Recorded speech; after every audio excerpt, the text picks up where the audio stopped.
your guys' opinions down below. Simon Phillips has reported that Alex Scott to Chelsea is not off the table yet. They are currently weighing up a second offer, but it's all about the timing. And I find this very interesting considering what we've gone through this video. Apparently Chelsea are not focusing on incomings. Their business is not strictly done, but it does try to balance on who leaves before who comes in. And I do think that is probably going to be true. The exception is the likes of Alex Scott, because the amount of reports that have said Chelsea just really like him. They really like him. Bournemouth have been like, he's not for sale. Scott wants to move to Chelsea. Chelsea don't want to overpay in the market, but they're preparing a second bid, and it's all about timing. Maybe they mean that in terms of the window, length of the window being open, and trying to reduce the amount of competition, and also the amount of pressure on the player pushing for a move and Bournemouth needing to sell. I think Bournemouth will be happy to keep him. They've been saying all summer they don't want to sell him. And also an Enzo. Like I said, Alex Scott was meant to be the exception. But if Enzo still stays, we still want to go get Alex Scott for 85 million. That's what Bournemouth want. We don't want to pay that amount of money. It's going to cost that amount of money. Bournemouth are doing what Chelsea do with Enzo. And they're saying, that's the price. If you don't pay it, you ain't getting him. And I totally respect that. I think every club should operate that way. However, the interest is obviously moving away from Alex Scott from all these other big clubs, because Bournemouth have been very firm, and these clubs have also made their other deals. So, for example, Arsenal signed Bruno Guimaraes. They're no longer looking for an Alex Scott. United were heavily linked with Alex Scott. They seem to have pivoted away, at least in the time being.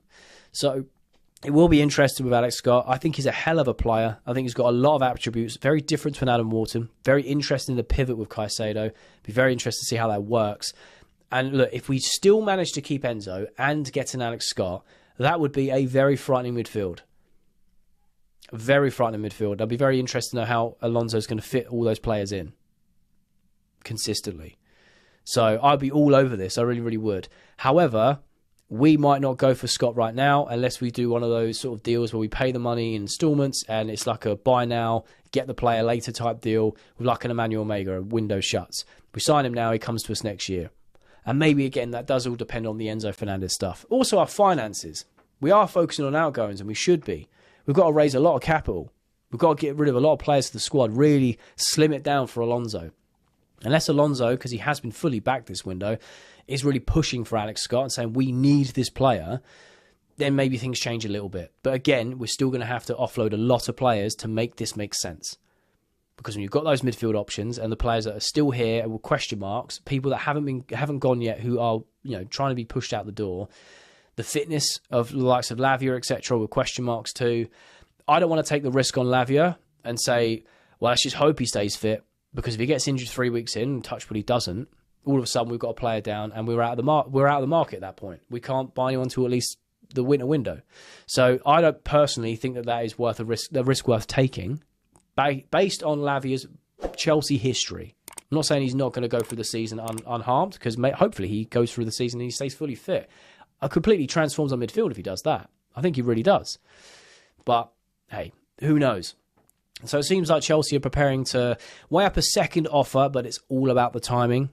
I don't really know what that means other than maybe the window closing or Enzo's future, but we'll soon get some answers for this within the next few weeks for sure, because the window's going to be closing soon. So let me know your thoughts and opinions down below regarding Alex Scott. Do you think that Chelsea are still going to make that bid regardless of Enzo's future? Do you think it all hangs in the balance of Enzo's future? Or do you think that Chelsea can have both Enzo and Alex Scott as long as Chelsea make some other offloadings throughout the squad to accommodate the player like Alex Scott? And how much do you think it's going to cost Chelsea to actually secure his services? Bobby Vincent has reported breaking. Miles Lewis-Skelly has been offered to Chelsea. Exclusive. Chelsea have been offered the opportunity to sign Miles Lewis-Skelly, as Arsenal could be tempted into selling him following the recent arrival of Bruno Guimaraes. Bobby Vincent and another source, Tom Canton Media, have also reported that Chelsea and Manchester United have been handed a potential opportunity to make a shock move for Miles Lewis-Skelly. The arrival of Bruno Guimaraes at Arsenal for £75 million has added even more competition for places, with Chelsea keeping an eye on Lewis-Skelly's situation.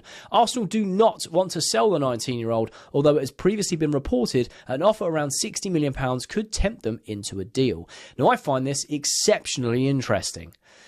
I think he's a phenomenal player. I do not think this move makes sense, though. It's also a bit contradicting. Arsenal don't want to sell him, but they've offered him to United and offered him to Chelsea. £60 million and you can have him. I don't really know what to get from this. Like I said, phenomenal player, very versatile, young and up and coming, Premier League experience, done really well for Arsenal in the chances he's been given. He's going to go on and have an incredible career. £60 million is a lot of money. I think you invest in his future, and in the inflated market, the way he played last season, coming from the Premier League champions, you could probably argue the case that 60 million is about right. Whether or not Chelsea go and pay for it, I don't know. Again, with our other targets, with our outgoings, I don't know if he is the right profile for an Alonso system, and I don't know if spending £60 million on this player right now makes the most sense for what Alonso wants to build. And that is not taking anything away from Lewis-Skelly. I think he's an exceptional talent. I really, really do. Him being offered and the arrival of Bruno obviously makes sense. You buy Bruno for 75. He's obviously thinking, hang on a minute here, I'm going to get even less minutes.